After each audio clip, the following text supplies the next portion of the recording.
ఇక్కడ విషయం ఏంటంటే చాలా మందికి డౌట్ ఇప్పుడు ఒక భయంలో బతికేస్తున్నారు. ఇరాన్‌ని ఇంత ఇదిగా వీళ్ళు చిదిమేశారు అంటే ఏదో లేకుంటే ఉండదు కదా! అంటే వీళ్ళు న్యూక్లియర్ వెపన్స్ తయారు చేస్తాను అంటేనే వీళ్ళు ఇట్లా విరుచుకుపడి ఉంటారు. నిజంగా ఇరాన్ న్యూక్లియర్ వెపన్స్ తయారు చేసి పెట్టుకుందేమో, వాళ్ళ దగ్గర ఉన్నాయేమో, చాలా పవర్‌ఫుల్ ఏమో, శక్తివంతమైనవేమో. సడెన్‌గా ఒకవేళ బయటికి తీస్తే ఏంటి పరిస్థితి? వాళ్ళు ఎక్కడైతే దాడి చేస్తాడో చుట్టుపక్కల ఉన్న వేరే దేశాలు కూడా సర్వనాశనం అవుతాయి కదా అని చెప్పేసి భయపడుతున్నారు. ఈవెన్ ఇరాన్ కూడా అలాగే ప్రవర్తించింది. అంటే కువైట్, దుబాయ్ అండ్ జోర్డాన్ అంటే దగ్గరలో ఉన్న అన్ని దేశాల మీద, సౌదీ అరేబియా గాని అన్ని దేశాలపైన వీళ్ళు కూడా దాడులు చేసేస్తున్నారు. సో ఈ రకంగా చూసుకుంటే ఏదో టైంకి వీళ్ళు న్యూక్లియర్ వెపన్ కూడా తీస్తారు. ఇవన్నీ నాశనం అయిపోతాయి. బుర్జు ఖలీఫా కూడా కూలిపోతది. దుబాయ్ ఇంకా ఉండదు. కువైట్ ఇంక ఉండదు. అంటే Dubai airport is the world's number 1 airport. అంటే ప్రపంచ చాలా దేశాలకి కనెక్టివిటీ దుబాయ్ ఎయిర్‌పోర్ట్ నుంచి ఉంటది. అసలు యాక్చువల్‌గా చెప్పాలి అంటే.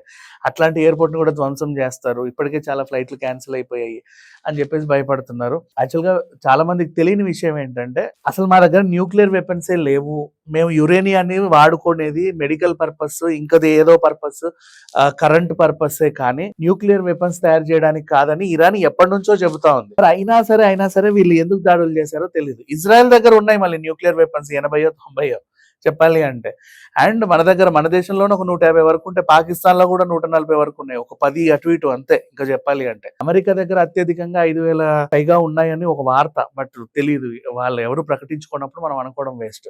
అట్లా మళ్ళీ ఈవెన్ రష్యా దగ్గర ఉన్నాయని, చైనా దగ్గర 600, 700 ఉన్నాయని, ఇట్లా కొన్ని లెక్కలైతే చెప్తా ఉన్నాయి. కాకపోతే ఏంటంటే న్యూక్లియర్ వెపన్స్ మిగతా దేశాలు ఇట్లా యుద్ధ వాతావరణం వచ్చినప్పుడే యూజ్ చేసుకోవడానికి అలా స్టోర్ చేసి పెట్టుకుంటారు అనుకోండి.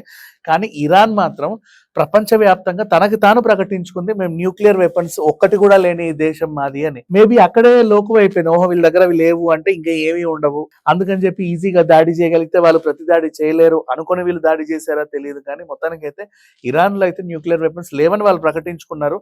మేబీ ఉన్నా కూడా లేవని చెప్పుకుంటుందేమో ఇజ్రాయెల్ లాగా అని కూడా కొంతమందికి డౌట్. ఎందుకంటే ఇజ్రాయెల్ దగ్గర 80 ఉన్నా కూడా మా దగ్గర ఏం లేవు అని చెప్తున్నారు వాళ్ళు. యాక్చువల్లీ వాళ్ళు ఉన్నాయి ఇజ్రాయెల్ దగ్గర, కానీ ఇక్కడ ఇరాన్ దగ్గర లేవు.